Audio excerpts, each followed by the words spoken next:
Darling, यहाँ क्यों बैठे हो? अकेले बैठने से तुम्हें बोरिंग महसूस नहीं होता? होता है, लेकिन मन कर रहा था कुछ देर अकेले ही बैठ जाऊं। क्यों, ऐसा क्या हो गया है? दरअसल मेरी माँ बहुत बीमार है। You mean my mother in law? हाँ, तुमने बिल्कुल सही कहा। तुम्हारी सास की ही बात कर रहा हूँ। ओह गॉड, क्या हुआ है उनको? सब कुछ ठीक तो है ना? यहाँ शहर में मैं एसी की हवा खा रहा हूँ, सारी फैसिलिटीज हैं, ठंडा पानी पी रहा हूँ।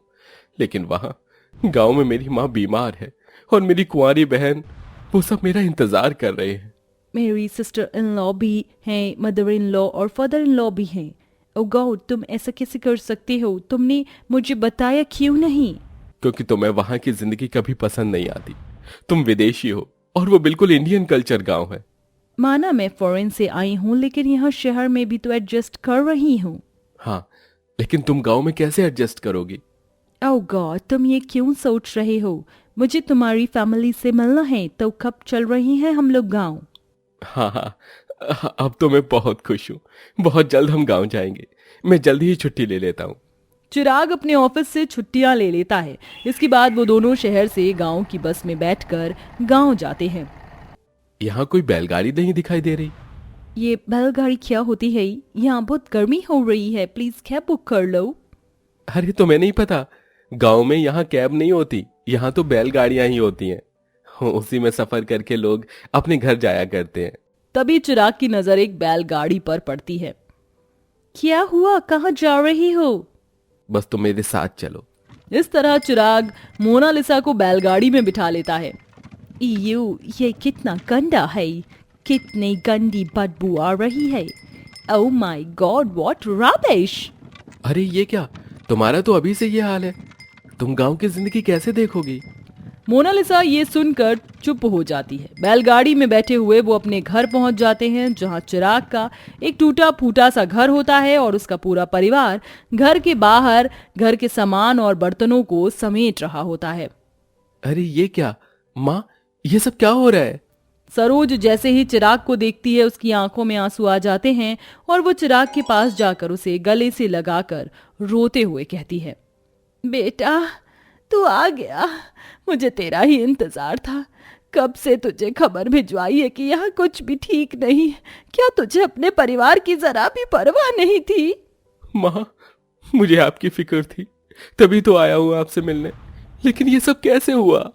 भैया, कल रात बहुत तेज आंधी तूफान आया, उसी के चलते पूरे घर की छत उड़ गई।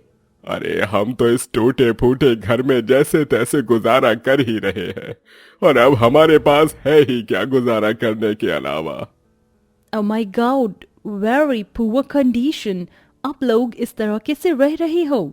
और ये गुजारा क्या होता है? अरे बेटा, ये विलायती खीर कहाँ से आ गई यहाँ? माँ, ये मोनालिसा है।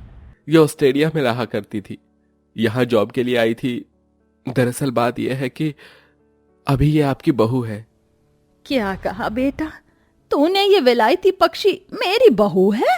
अरे हमारे हिंदुस्तान में लड़कियों का अकाल पड़ गया था क्या, कि लड़कियां ही नहीं बची थी? माँ चुप हो जाओ, इसे हिंदी आती है। अरे ऐसे कैसे चुप हो जाऊं? तूने मुझे बताया तक नहीं कि तूने शादी कर ली। सब कुछ इतना जल्दी हो गया कि बताने का मौका ही नहीं मिला। माँ, मुझे माफ कर दो, अब मैं आ गया हूँ, सब कुछ ठीक हो जाएगा। चिराग अपने पिता के साथ मिलकर जैसे तैसे घर की छत जुड़वा लेता है।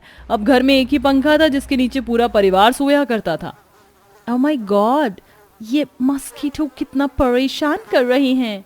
भाभी, ये मॉस्किटो क्या होता है? अरे प्रीति, मॉस्किटो मतलब मच्छर। मुझे गर्मी भी बहुत लग रही है, आई एम वेरी स्वेटी।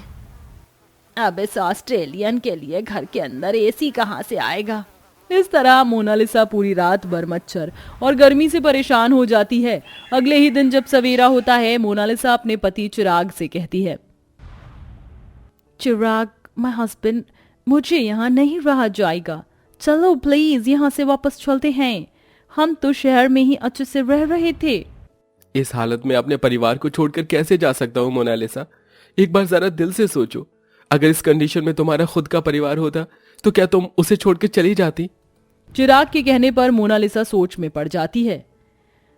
तुमने बिल्कुल सही कहा, मैं सिर्फ दिमाग से सोच रही थी। हमें इन लोगों के पास ही रहना चाहिए क्योंकि ये हमारा परिवार है। सुख दुख में परिवार ही एक दूसरे की काम आता है। मोनालिसा चिराग का दिल अपनी बातों से जीत लेती है। वहीं दूसरी तरफ वह गर्मी में अपने ससुराल के अंदर रहने की पूरी कोशिश करती है।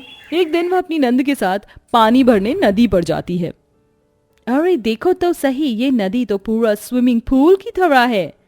हाँ भाभी, यहाँ गांव की औरतें नहाती भी हैं। अगर आप चाहो तो यहाँ पर नहा सकती हो, यहाँ का पानी बहुत ठंडा है। अच्छा ऐसी बात है, रुको मैं अभी डुबकी लगाती हूँ, मुझे तैरना आता है। इस तरह मोनालिसा नदी में डुबकी लगा देती है। वो तो काफी दूर तक तैरने लगती है, लेकिन तभी वो देखती है कि नदी के अंदर एक बूढ़ी औरत डूब रही होती है। वह उस बूढ़ी औरत को डूबने से बचाती है और उसे नदी से बाहर हरी घासों पर लिटाती है। अरे आप ठीक तो हो ना? आपको कुछ हुआ तो नहीं? मेरी जान बचाने के लिए तुम्हारा शुक्रिया। आज अगर तुम ना होती तो पता नहीं मेरा क्या होता। लगता है भगवान ने मुझे आज तुम्हारी जान बचाने के लिए यहाँ भेजा होगा। तुम थोड़ा यहीं पर आराम कर लो ओल्ड माँ।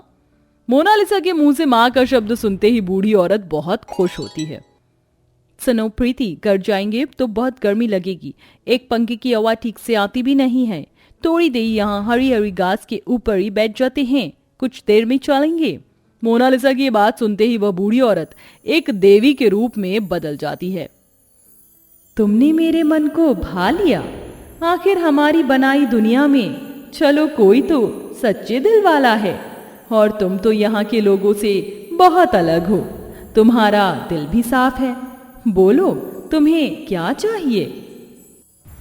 ओह माय गॉड, ये क्या हो गया? आप तो अभी एक बूढ़ी औरत थी, पर आप अचानक से इस रूप में कैसे आ गई? मैं एक वरदानी देवी हूँ, लोगों की परीक्षा लेती हूँ। परीक्षा लेने तो मैं यहाँ किसी और की आई थी, लेकिन तुमने मेरी मदद की। हालांकि आजकल कोई किसी की मदद नहीं करता। बोलो तुम्हें मुझसे क्या चाहिए? देवी के ये बोलने पर प्रीति मोनालिसा के कान में कहती है, भाभी जी देवी माँ से एसी मांग लो। देवी माँ, जैसे ये हरी हरी घास इतनी ठंडी है, क्या आप इसी तरह मेरे ससुराल को ठंडा कर सकती हो? हमारे यहाँ मात्र एक पंखा है, उसमें हम सभी को गुजारा करना पड़ता है। उस एक पंखे की हवा में बहुत गर्मी लगती है। देवी माँ अपने हाथों से वहां की घास को स्पर्श करती हैं। ये अब कोई मामूली घास नहीं, बल्कि जादुई घास है। अब तुम इस घास को अपने ससुराल में लगा दोगी तो वो पूरा ठंडा हो जाएगा और घास का बन जाएगा। इसके अलावा इस घास को तुम जिस किसी खराब चीज पर भी इस्तेमाल करोगी, वह जादू से ठीक हो जाएगी और नई जैसी हो जाएगी। इतना कहकर देवी माँ वहां से गायब हो जाती हैं, जिसके बाद मोनालिसा वहां से बहुत सारी घास काट कर घर ले आती है। देखो ना माँ, इस अंग्रेजन भाभी ने आज क्या किया। इतना अच्छा मौका था, इन्होंने हाथ से गवा दिया। इस तरह प्रीति अपने घर में सभी को देवी माँ के बारे में बताती है। ज्यादा लालच करना अच्छी बात नहीं होती नंद जी, और मुझे जितना मिला है मैं उसमें खुश हूँ। इतना कहकर मोनालिसा पूरे घर में घास को लगाना शुरू कर देती है।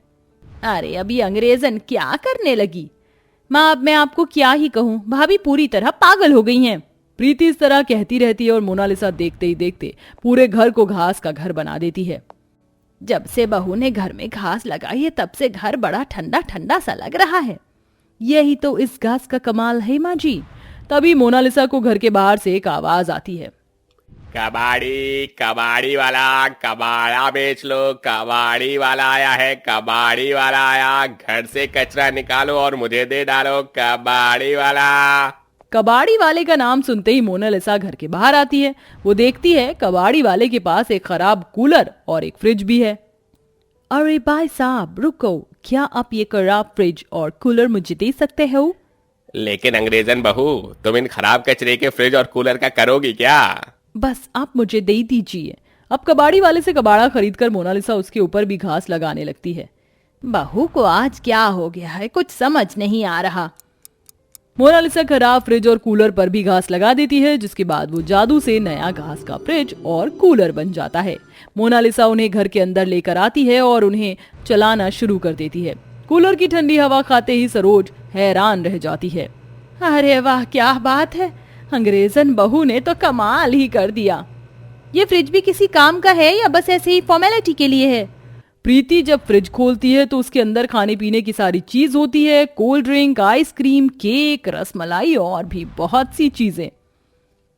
देखा नंद जी, अगर मैं सिर्फ एक ही चीज का लालच करके ऐसे ही मांग लेती तो शायद हम इतनी सारी चीजों का लाभ कभी ना उठा पाते। आपने सही कहा भाभी जी, मुझे माफ करना, मुझे आपको ऐसे नहीं कहना चाहिए था। इस तरह अब अंग्रेजन बहू अपने साथ साथ अपने पूरे परिवार को गर्मी से छुटकारा दिला देती है और पूरा परिवार घास के घर, कूलर, फ्रिज के साथ खुशी खुशी रहने लगता है।